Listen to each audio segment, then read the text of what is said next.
السلام علیکم۔ ناول گراگیر قسط نمبر 2۔ آج اسے 6 بجے تک رکنا تھا اور محسنہ سے پیسوں کی بات بھی کرنا تھی۔ پورچ میں ہی اسے ثنایا مل گئی۔ شفا نے حیرت سے اسے دیکھا۔ یہ میرا گھر ہے اور محسنہ رفیق الدین میری پھپھو ہیں، اس نے خود ہی بتا دیا۔ شفا سر ہلا کر اندر بڑھ گئی۔ یہ میرے ساتھ ہی ایسا کرتی ہے یا سب کے ساتھ یہی رویہ ہے؟ ثنایا نے اس کی پشت سے لگے پرانے سیاہ بیگ کو گھورا۔ اس نے محسنہ کا دروازہ کھٹکھٹایا۔ ہمیشہ کی طرح آ جاؤ کہنے کے بجائے وہ دروازہ کھول کر باہر آئیں۔ 2 منٹ رکو۔ انہوں نے بازو والا دروازہ بجایا۔ وہ مقفل تھا۔ ذرا دیر بعد احمد نے دروازہ کھولا۔ احمد بیٹا، تم میرے کمرے میں آ جاؤ، شفا آ گئی ہے، وہ آج 6 بجے تک رکے گی۔ میں تمہیں بتانا بھول گئی تھی۔ میں کام کر رہا تھا، سمیٹنے کے لیے 2 منٹ دیں۔ ہاں ہاں آرام سے سمیٹو۔ آ جاؤ شفا ادھر۔ وہ واپس اپنے کمرے میں داخل ہوئیں۔ وہ بھی ان کے پیچھے تھی۔ یہ لو، محسنہ نے بوتل اور گلاس اسے دیا۔ شکریہ۔ کوئی نہیں جان سکتا تھا یہ ٹھنڈا پانی اس کے لیے کتنی بڑی نعمت ہے۔ اس نے پانی پینے کے بعد گلا صاف کیا۔ ابھی تک جتنے پیجز ہوئے ہیں، کیا آپ اتنے پیسے دے سکتی ہیں؟ مجھے اشد ضرورت ہے۔ اس نے بیگ مضبوطی سے تھام رکھا تھا۔ محسنہ فوری طور پر کچھ نہ کہہ سکیں۔ بیٹا تم مکمل تو کرو گی نا؟ ان کا خدشہ جائز تھا۔ جی، وعدہ کرتی ہوں مکمل کروں گی، درمیان میں نہیں چھوڑوں گی۔ میری ضرورت مجھے یہ رعایت نہیں دیتی۔ محسنہ اس کے سنجیدہ چہرے کو دیکھتی رہیں۔ کثرت استعمال سے اپنا اصل رنگ کھو چکا سب جوڑا، 2 پٹے والی سستی فلیٹ چپل، پرانا سا بیگ، سیدھی مانگ نکال کر بنائی گئی چوٹی، خالی کان خالی ہاتھ، وہ حلیے سے ہی مفلوق الحال لگتی تھی، لیکن اس کے باوجود اس میں بے پناہ کشش تھی۔ بے داغ شفاف رنگت پر بڑی گہری سیاہ آنکھیں، صدمہ ناک مناسب جبیں، بڑے رخسار اور پھر بڑے بڑے گلابی ہونٹ۔ اس کی چال، آواز اور انداز پروقار اور متیں تھے۔ چہرے پر اس کی ہم عمر لڑکیوں والی لاؤبالی شوخی تھی، نہ خوابوں، خواہشوں اور امنگوں کے رنگ تھے، بلکہ ایک ٹھہراؤ تھا جو تجربہ کار عمر رسیدہ افراد کا خاصہ ہوتا ہے۔ ان کی مسلسل نگاہ پر اس نے سر جھکا لیا۔ پیجز گن کر مجھے بتا دینا، محسنہ نے بالآخر کہا۔ شکریہ۔ تبھی احمد لیپ ٹاپ لیے اندر آیا۔ وہ کھڑی ہو گئی۔ یہ لے جاؤ، محسنہ نے بوتل کی طرف اشارہ کیا۔ اس نے گلاس اور بوتل اٹھائی اور دوسرے کمرے میں آ گئی۔ بہت خیال رکھتی ہیں آپ، محسنہ کے قریب پلنگ پر بیٹھتے اس نے کہا۔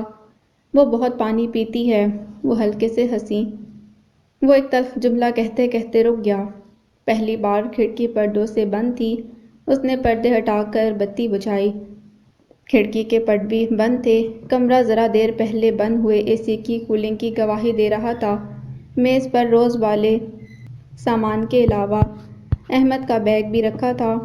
تو یہ ان کا کمرہ ہے، بیگ اٹھا کر پلنگ پر رکھتے اس نے سوچا۔ اس نے کھڑکی کے پٹ وا کیے اور پنکھا چلا کر کرسی سنبھال لی۔ ایک ڈائری وہ مکمل کر چکی تھی۔ اس نے دوسری ڈائری نکالی۔ اس میں افسانے اور مضامین تھے۔ اس نے واپس رکھ کر شاعری والی ڈائری اٹھائی۔ پہلے شاعرانہ کلام مکمل کرنا تھا۔ تیزی سے لکھتے ہوئے وہ ایک شعر پر رک گئی۔ تنہائیوں کے شکوے اچھے نہیں اے دوست، یہی رفیق ہجراں، یہی ہے یارِ شب۔ اس کے اندر شدید اختلاف ابھرا۔ اس کا اور تنہائی کا ساتھ ساری عمر کا تھا، پھر بھی وہ اس کی ایسی تعریف نہیں کر سکتی تھی۔ ایک ساتھ کئی خیالات کی یلغار ہوئی۔